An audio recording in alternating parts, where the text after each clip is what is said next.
Show. Hello, welcome to Breaking Ice, Building Bridges. I'm your lovely host, Byron Jackson, and welcome. Hope you're having a great day out there. I'm having a good day. The temperature this morning was a nice 65 degrees. I actually, as I was doing my nude walking around my backyard, I really need some clothing for this because this is it's way too cold for me. So no more nude backyard walking for those of you who are peeking over my fence. I have a wonderful... It's just quite an image, to start this conversation. It is. Thank you. I have a wonderful guest. I'm just like throwing this lady into complete shock over here. It's not shocked. I'm not shocked, honestly. You're not shocked? No. The lovely... I know you, remember? That is true. Yeah. But we really have never spent like quality time together. I mean, it's always been in group settings. True. And so it's never been like sitting down going, tell me your deepest secrets sort of stuff. Okay. Which I won't do today. But that's good. So Jane Edwards Sutter. And so first, we could spend an hour on your name. Really? So the Edwards, my dad's middle name was Charles Edward Jackson. Oh. And his dad was named Edward. Oh. And so we could be related. Maybe. We could be. We could be. I'm a little darker than you. A little darker, but those, that doesn't really tell us everything. Okay, so I have like 10 grandkids. And so one of my children, biracial, and so she's very light complected. Uh-huh. And she married a white Irishman with red hair. Oh. And so my big complaint with the kids is they all look white. Uh-oh. And I go, I'm going to get like arrested taking these kids out because... Well, but you still love them the same, right, Byron? I love them a lot. I'm just saying... Your people look at you funny? No, not any funnier than usual. But there could be other reasons for that other than the white grandchildren. I don't know. Just saying. I have so my 10-year-old Sawyer, actually he's 11. And so... Well, they grow up, yes. But he actually gets in arguments with his friends because he tells them he's part black. Oh, yeah. And they don't believe him. Because he just doesn't look at it at all. Because he doesn't look at it at all. And so... Yeah. Yeah, he needs to bring me for show and tell. So the other name, Sutter, is that married name? That's my married name. Edwards was my maiden name. Really? And I grew up in Ponca City. Mm-hmm. Marlin Mansion. Marlin Mansion. I didn't ever live there, but yes, very familiar with the Marlin Mansion. I used to go to a lot of trainings there. Yeah, it's a great place. Yeah. It's a nice place to grow up. I'm thankful. Was your dad Conoco? My dad had a Conoco gas station. Really? Called Burton Benz Service. It was right in the heart of town, right across the street from East Junior High School. And he and his cousin started it. He graduated from college, Oklahoma State, like in 1929. And think about what, the crash and things were rough. And he moved to California and did a little work with his uncle in California. And then his cousin convinced him to come back and start this gas station, service station. It was full service then. Byron, you're old enough to remember full service, but some of your listeners may not even know what that means. I know. I mean, it used to be you drove into a gas station and there were 5 guys around your car. One of them was checking your tire. One of them was checking your oil. One of them was giving you gas. One of them was washing the windshields. It was a completely different experience. And my dad knew everybody in town. Everybody knew him. It was on the honor system. If you were his regular customer, just put it on my bill, Ben.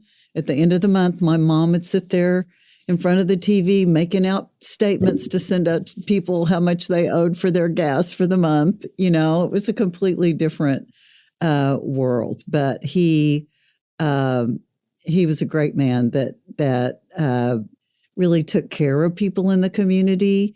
through that. He'd come home, if somebody was sick, telling my mom we need to take food to them. If their grandchildren came to town, my sister and I, you need to take them for a play date, take them to the pool, do this, do that, So anyway, this is I don't know how many stories you want about him, but one more story is he was right across the street from the junior high. And back then, the schools were not air conditioned, but we had big, giant windows that were multi-feet high. So they'd be open, so you got fresh air.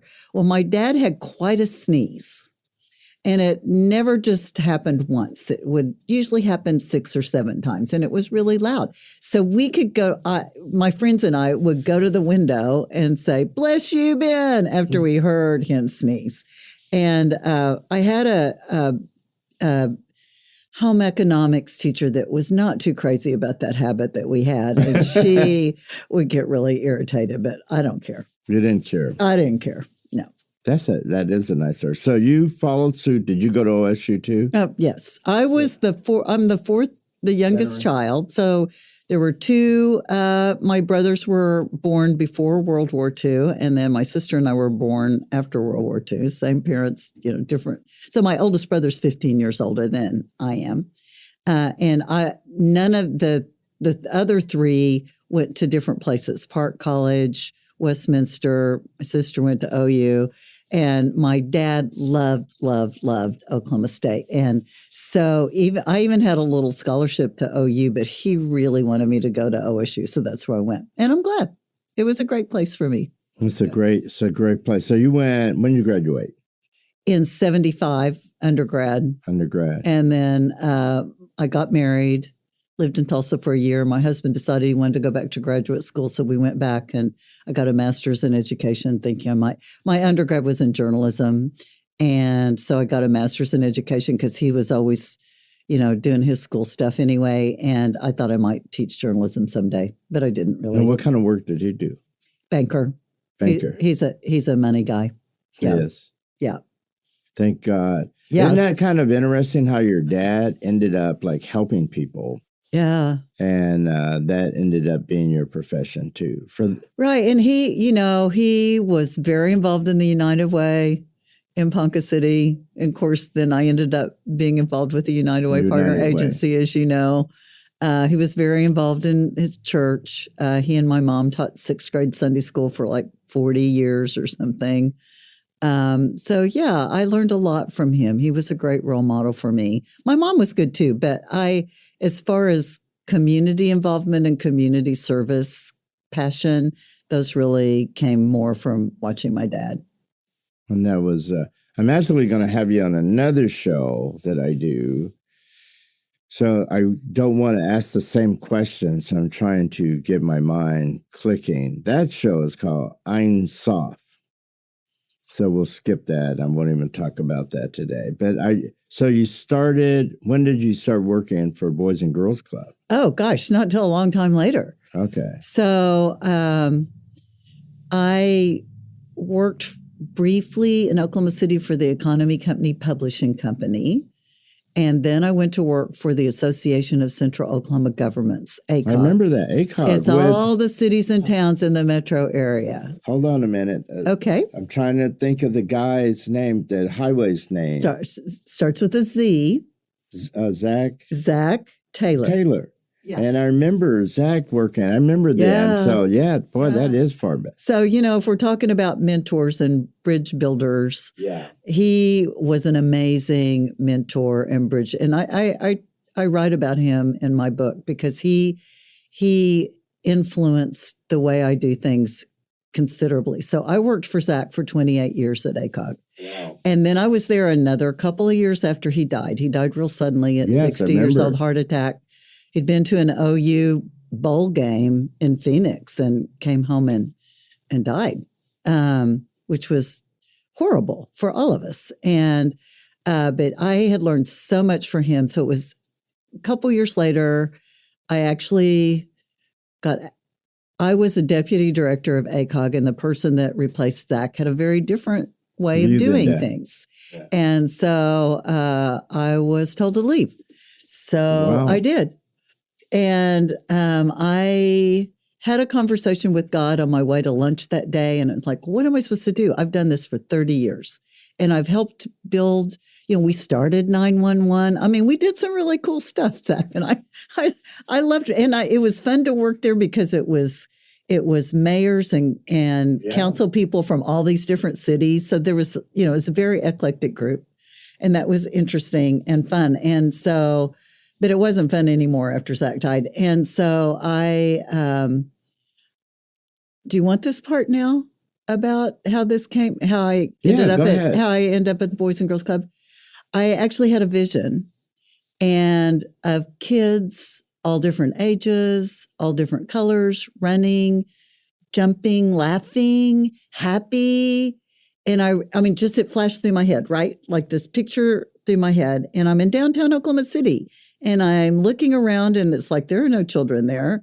And it was like, what was that, God? That doesn't look like a journalism classroom. I mean, what is that? And I honestly, Byron, just kind of didn't think any more about that. Went on my way applying for different jobs.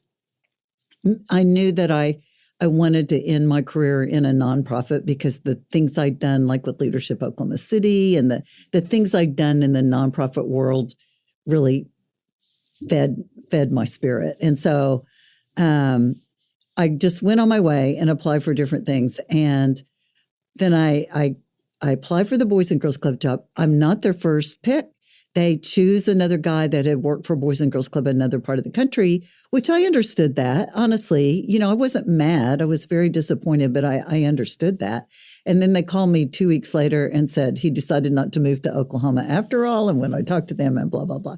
So I started the club and I really am so excited about it, but I'm worried, will I do, I mean, this is new for me. I've never done this before.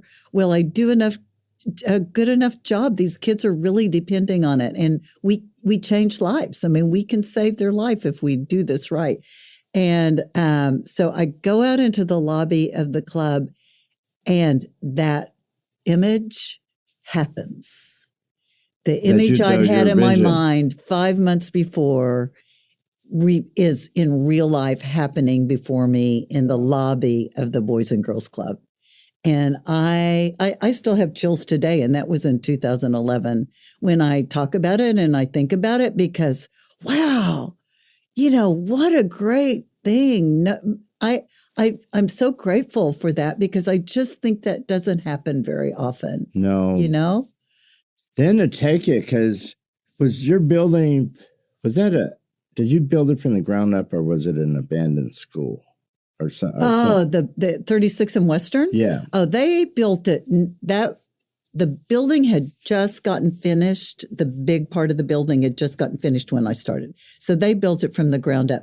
They started in a little community center building in the park, a little Kiwanis building. I thought so, yeah. And they quickly outgrew that space and then started this capital campaign to build that building. And we added on to it.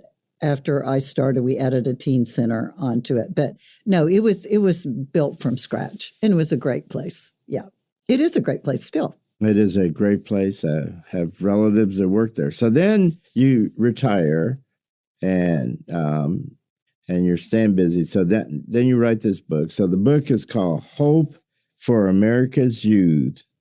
And it's by Jane Edwards Sutter. And there's like little children jumping up.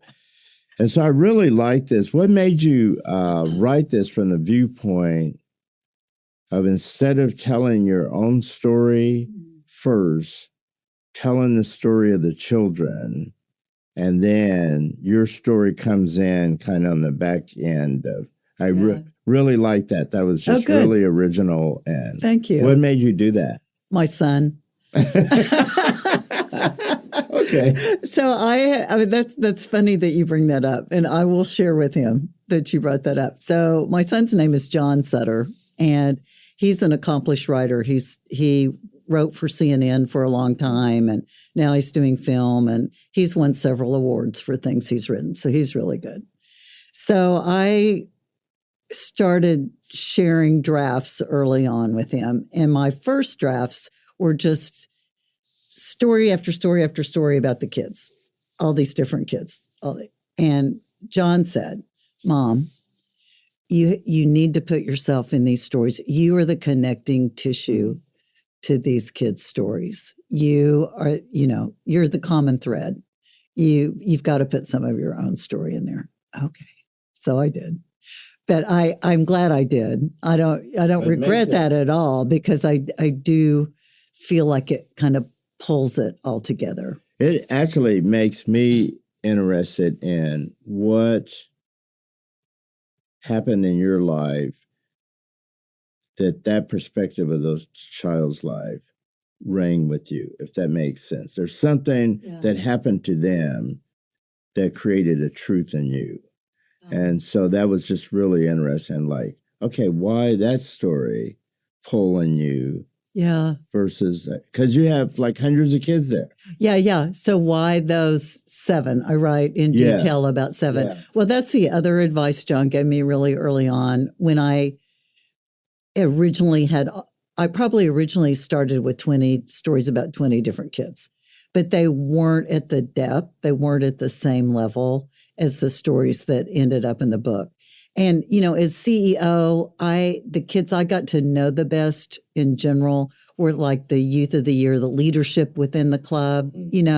I was busy working with the board of directors, writing grants, raising money to pay all the staff, being a staff leader. I had a lot of responsibilities and didn't just get to play with the kids the whole time, which is, but I did get to know a lot of them. And I did get to see how transformative their time at the Boys and Girls Club was. But that's interesting that you asked that question, because the first young woman that I write about, the first chapter is Jessica. And she asked me once, why me? Why did you choose me to mentor? Why did you get so involved? And honestly, I think because I saw such potential in her. When I first met her, I had this sense of leadership potential. And I just felt connected. Well, if you take like the cover of your book, which is the constellations, and looking at the stars, I mean, you have something in your senses that's able to look at kids and see, there's a star there. Yeah. And you know what, Byron? There's a star in all of them. Yeah. I mean, God made us that way, right? Yeah. And it just takes all of us to try to help them figure out what that is and help them realize it and see it in themselves and figure out pathways to be able to use their talents and their gifts. It's funny great stuff. Because you talked one time, I was talking to you and you're talking about just the little time that it takes to make a difference. That might have been in your book. And so just, it doesn't have to be a lot of time. It could just be a little time. Right. And so doing work in workplaces and going there and saying hello to your fellow workers can mean the world. Right. And a smile. Yeah. Versus. Right. Yeah. Yeah. I think people don't realize what a difference just little things make. And ask the right questions. How was your day? Yeah. How are things going at school? Are you? And even one of the staff members at the Boys and Girls Club I write about Mr. AJ and I write about Miss Larissa. And I love watching Miss Larissa when she first meets a child. She can disarm them and get them trusting her just like almost instantly. But she does it with silly questions like strawberry or chocolate, but peanut butter or, I don't know, popcorn.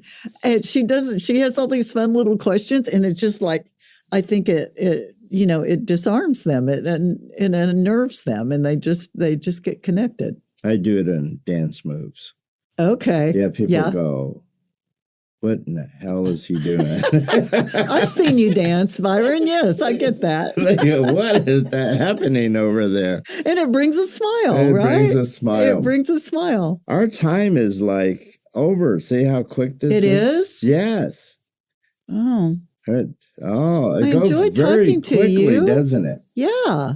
And it's just the biggest surprise that people have is how quickly these shows. Yeah, it feels like I've been talking to you for 5 minutes. Yeah. And so, well, I hope this is actually a launch if you ever want to do your own podcast. You have this one put away. So when is your next training?